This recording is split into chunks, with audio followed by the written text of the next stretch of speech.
Ciao, sono Diego di Libera e oggi nel canale Informafi discuteremo del caso FIP.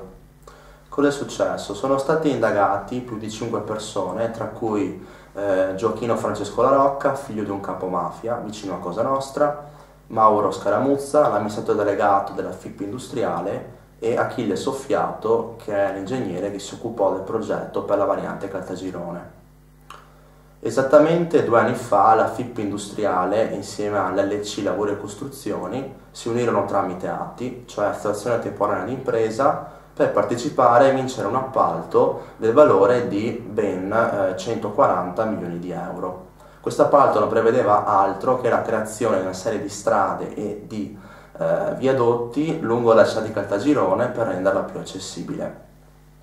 Una volta vinto l'appalto, la FIP industriale decise di iniziare i lavori tramite subappalto, fin qua niente di strano, solo che tutte le aziende che hanno dovuto e hanno ricevuto l'appalto erano tutte vicine al clan La Rocca, quindi erano gestite direttamente dalla figura di Gioachino Francesco.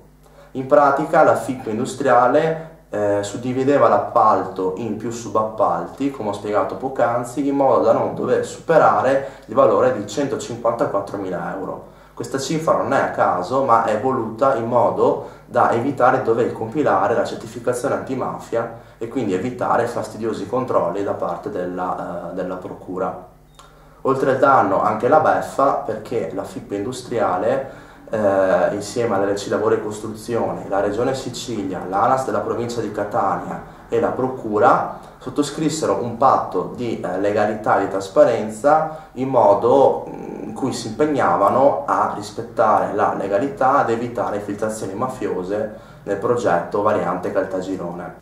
Se la tesi dell'accusa dovesse essere confermata con una sentenza, questo sarebbe l'ennesimo caso che ci dimostra che il tessuto imprenditoriale veneto non è immune alle infiltrazioni mafiose. Qui si può parlare della cosiddetta area grigia, che non sono altro che tutte quelle persone, avvocati, ingegneri, commercialisti, notai, che vogliono avere una collaborazione con la stessa famiglia mafiosa per ricevere in cambio dei favori.